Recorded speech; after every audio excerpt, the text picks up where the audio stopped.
हल्कू ने आकर स्त्री से कहा, सहना आया है, लाओ, जो रुपए रखे हैं उसे दे दूं। किसी तरह गला तो छूटे। मुन्नी झाड़ू लगा रही थी, पीछे फिरकर बोली, 3 ही तो रुपए हैं, दे दोगे तो कंबल कहाँ से आवेगा? माघबूस की रात हार में कैसे कटेगी? उससे कह दो फसल पर दे देंगे, अभी नहीं। हल्कू एक क्षण अनिश्चित दशा में खड़ा रहा। पूस सिर पर आ गया। कंबल के बिना हार में रात को वह किसी तरह नहीं जा सकता, मगर सहना मानेगा नहीं। घुड़कियां जमावेगा, गालियां देगा। बला से जाड़ों में मरेंगे, बला तो सिर से टल जाएगी। यह सोचता हुआ वह अपना भारी भरकम डील लिए हुए स्त्री के समीप आ गया और खुशामद करके बोला, ला, दे दे, गला तो छूटे, कंबल के लिए कोई दूसरा उपाय सोचूंगा। मुन्नी उसके पास से दूर हट गई और आंखें तरेरती हुई बोली, कर चुके दूसरा उपाय। जरा सुनूं तो कौन सा उपाय करोगे?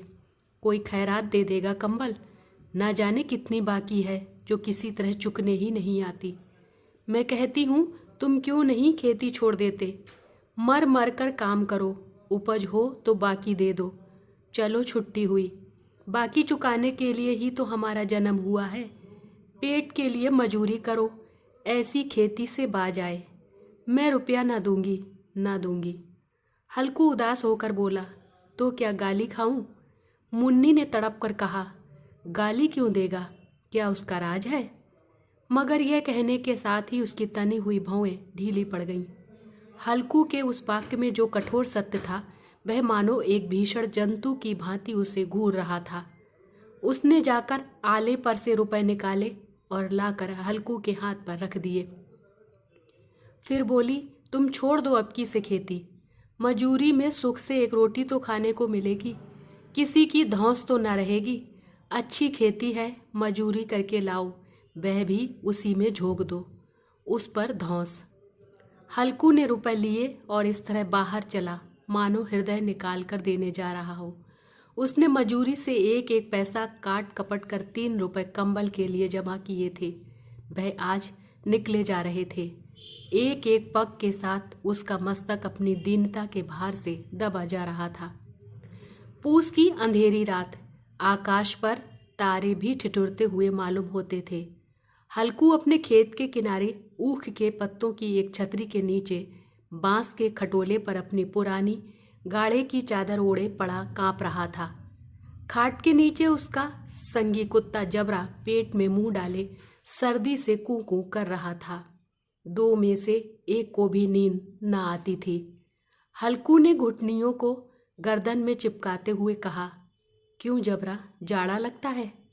कहता तो था घर में पुआल पर लेट रहे, तो यहाँ क्या लेने आए थे? अब खाओ ठंड, मैं क्या करूं? जानते थे मैं यहाँ हलवा पूरी खाने आ रहा हूँ, दौड़े दौड़े आगे आगे चले आए। जब रो नानी के नाम को। जबरा ने पड़े पड़े दुम हिलाई और अपनी कूकू को दीर्घ बनाता हुआ एक बार जम्हाई लेकर चुप हो गया। उसकी श्वान बुद्धि ने शायद ताड़ लिया, स्वामी को मेरी कूकू से नींद नहीं आ रही है। हल्कू ने हाथ निकालकर जबरा की ठंडी पीठ सहलाते हुए कहा, कल से मत आना मेरे साथ, नहीं तो ठंडे हो जाओगे। यह राण पछुआ न जाने कहाँ से बर्फ लिए आ रही है। उठूं फिर एक चिलम भरूं, किसी तरह रात तो कटे। 8 चिलम तो पी चुका। यह खेती का मजा है। और एक एक भगवान ऐसे पड़े हैं जिनके पास जाड़ा जाए तो गर्मी से घबरा कर भागे। मोटे मोटे गद्दे, लिहाफ, कंबल, मजाल है जाड़े का गुजर जाए। तकदीर की खूबी, मजूरी हम करें, मजा दूसरे लूटे। हल्कू उठा, गड्ढे में से जरा सी आग निकाल कर चिलम भरी। जबरा भी उठ बैठा। हल्कू ने चिलम पीते हुए कहा, पिएगा चिलम? जाड़ा तो क्या जाता है, जरा मन बदल जाता है। जबरा ने उसके मुंह की ओर प्रेम से छलकती हुई आंखों से देखा। हल्कू, आज और जाड़ा खा ले, कल से मैं यहाँ पुआल बिछा दूंगा, उसी में घुस कर बैठना, तब जाड़ा ना लगेगा। जबरा ने अपने पंजे उसकी घुटनियों पर रख दिए और उसके मुंह के पास अपना मुंह ले गया। हल्कू को उसकी गर्म सांस लगी। चिलम पीकर हल्कू फिर लेटा और निश्चय करके लेटा कि चाहे कुछ हो अब की सो जाऊंगा। पर एक क्षण ही में उसके हृदय में कंपन होने लगी। कभी इस करवट लेटता, कभी उस करवट, पर जाड़ा किसी पिशाच की भांति उसकी छाती को दबाए हुए था। जब किसी तरह ना रहा गया तो उसने जबरा को धीरे से उठाया और उसका सिर को थपथपाकर उसे अपनी गोद में सुला लिया। कुत्ते की देह से जाने कैसी दुर्गंध आ रही थी, पर वह उसे अपनी गोद में चिपकाए हुए ऐसे सुख का अनुभव कर रहा था जो इधर महीनों से उसे ना मिला था। जबरा शायद यह समझ रहा था कि स्वर्ग यही है, और हल्कू की पवित्र आत्मा में तो उस कुत्ते के प्रति घृणा की गंध तक न थी। अपने किसी अभिन्न मित्र या भाई को भी वह इतनी ही तत्परता से गले लगाता। वह अपनी दीनता से आहत ना था जिसने आज उसे इस दशा को पहुंचा दिया। नहीं, इस अनोखी मैत्री ने जैसे उसकी आत्मा के सब द्वार खोल दिए थे और उनका एक एक अणु प्रकाश से चमक रहा था। सहसा जबरा ने किसी जानवर की आहट पाई। इस विशेष आत्मीयता ने उसमें एक नई स्फूर्ति पैदा कर दी थी जो हवा के ठंडे झोंकों को तुच्छ समझती थी। वह झपट कर उठा और छपरी से बाहर आकर भौंकने लगा। हल्कू ने इसे कई बार चुमकार कर बुलाया पर उसके पास न आया। हार में चारों तरफ दौड़ दौड़ कर भौंकता रहा। एक क्षण के लिए आ भी जाता तो तुरंत ही फिर दौड़ता। कर्तव्य उसके हृदय में अरमान की भांति ही उछल रहा था। 1 घंटा और गुजर गया। रात ने शीत को हवा से धधकना शुरू किया। हल्कू उठ बैठा और दोनों घुटनों को छाती से मिलाकर सिर को उसमें छिपा लिया। फिर भी ठंड कम ना हुई। ऐसा जान पड़ता था सारा रक्त जम गया है। धमनियों में रक्त की जगह हिम बह रहा है। उसने झुक कर आकाश की ओर देखा। अभी कितनी रात बाकी है। सप्तऋषि अभी आकाश में आधे भी नहीं चढ़े। ऊपर आ जाएंगे तब कहीं सवेरा होगा। अभी पहर से ऊपर रात है। हल्कू के खेत से कोई एक गोली के टप्पे पर आमों का एक बाग था। पतझड़ शुरू हो गई थी। बाग में पत्तियों का ढेर लगा हुआ था। हल्कू ने सोचा चलकर पत्तियां बटोरूं और उन्हें जलाकर खूब तापूं। रात को कोई मुझे पत्तियां बटोरते देखेगा तो समझेगा कोई भूत है। कौन जाने कोई जानवर ही छिपा बैठा हो, मगर अब तो बैठे नहीं रहा जाता। उसने पास के अरहर के खेत में जाकर कई पौधे उखाड़ लिए और उनका एक झाड़ू बनाकर हाथ में सुलगता हुआ उपला लिए बगीचे की तरफ चला। जबरा ने उसे आते देखा तो पास आया और दुम हिलाने लगा। हल्कू ने कहा, अब तो नहीं रहा जाता जबरू, चलो बगीचे में पत्तियां बटोर कर तापे। ठाड़े हो जाएंगे तो फिर आकर सोएंगे और अभी तो बहुत रात है। जबरा ने कूकू करके सहमति प्रकट की और आगे आगे बगीचे की ओर चला। बगीचे में खूब अंधेरा छाया हुआ था और अंधकार में निर्दय पवन पत्तियों को कुचलता हुआ चला जाता था। वृक्षों से ओस की बूंदें टप टप नीचे टपक रही थीं। एकाएक एक झोंका मेहंदी के फूलों की खुशबू लिए हुए आया। हल्कू ने कहा, कैसी अच्छी महक आई जबरू, तुम्हारी नाक में भी तो सुगंध आ रही है। जबरा को कहीं जमीन पर एक हड्डी पड़ी मिल गई थी, उसे चिचोड़ रहा था। हल्कू ने आग जमीन पर रख दी और पत्तियां बटोरने लगा। जरा देर में पत्तियों का ढेर लग गया। हाथ ठिठुरते जाते थे, नंगे पांव गले जाते थे और वह पत्तियों का पहाड़ खड़ा कर रहा था। इसी अलाव में वह ठंड को जलाकर भस्म कर देगा। थोड़ी देर में अलाव जल उठा। उसकी लौ ऊपर वाले वृक्ष की पत्तियों को छू छू कर भागने लगी। उस अस्थिर प्रकाश में बगीचे के विशाल वृक्ष ऐसे मालूम होते थे मानो उस अथाह अंधकार को अपने सिरों पर संभाले हुए हो। अंधकार के उस अनंत सागर में यह प्रकाश एक नौका के समान हिलता मचलता हुआ जान पड़ता था। हल्कू अलाव के सामने बैठा आग ताप रहा था। एक क्षण में उसने दोहर उतार कर बगल में दबा ली, दोनों पांव फैला दिए, मानो ठंड को ललकार रहा हो। तेरे जी में जो आए सो कर। ठंड की असीम शक्ति पर विजय पाकर वह विजय गर्व को हृदय में छिपा ना सकता था। उसने जबरा से कहा, क्यों जब्बर, अब ठंड नहीं लग रही है? जब्बर ने कूकू करके मानो कहा, अब क्या ठंड लगती ही रहेगी? पहले से यह उपाय ना सूझा। नहीं, इतनी ठंड क्यों खाते? जब्बर ने पूंछ हिलाई। अच्छा आओ, इस अलाव को कूद कर पार करें, देखें कौन निकल जाता है।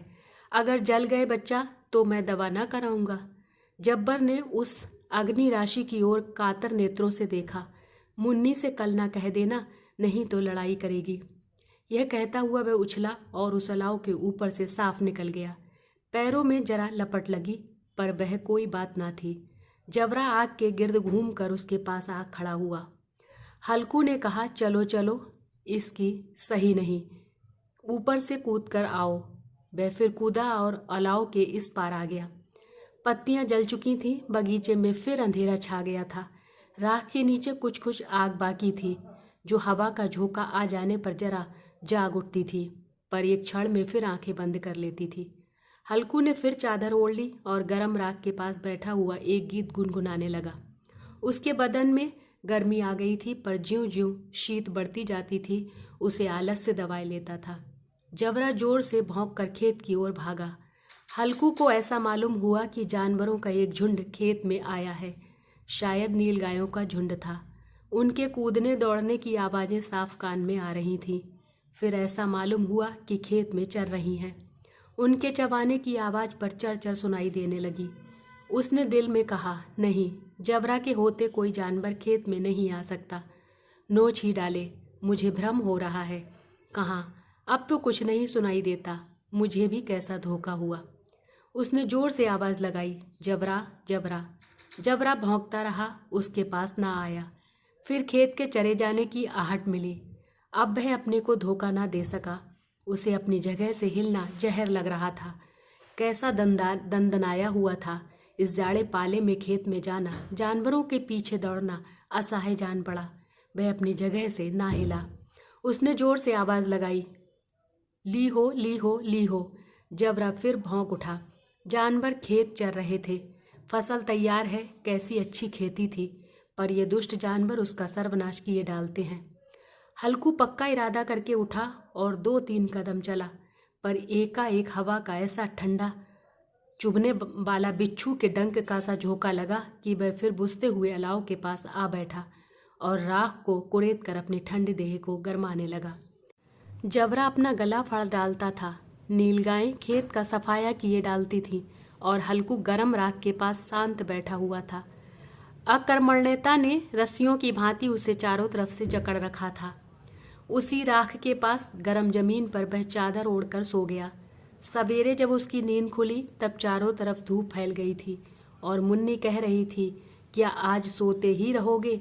तुम यहाँ आकर रम गए और उधर सारा खेत चौपट हो गया। हल्कू ने उठकर कहा, क्या तू खेत से होकर आ रही है? मुन्नी बोली, हाँ, सारे खेत का सत्यानाश हो गया। भला ऐसा भी कोई सोता है? तुम्हारे यहाँ मड़ैया डालने से क्या हुआ? हल्कू ने बहाना किया, मैं मरते मरते बचा, तुझे अपने खेत की पड़ी है। पेट में ऐसा दर्द हुआ कि मैं ही जानता हूँ। दोनों फिर खेत की डाढ़ पर आए। देखा सारा खेत रौंदा पड़ा हुआ है और जबरा मड़ैया के नीचे चित लेटा है, मानो प्राण ही ना हो। दोनों खेत की दशा देख रहे थे। मुन्नी के मुख पर उदासी छाई थी, पर हल्कू प्रसन्न था। मुन्नी ने चिंतित होकर कहा, अब मजूरी करके मालगुजारी भरनी पड़ेगी। हल्कू ने प्रसन्न मुख से कहा, रात को ठंड में यहाँ सोना तो ना पड़ेगा।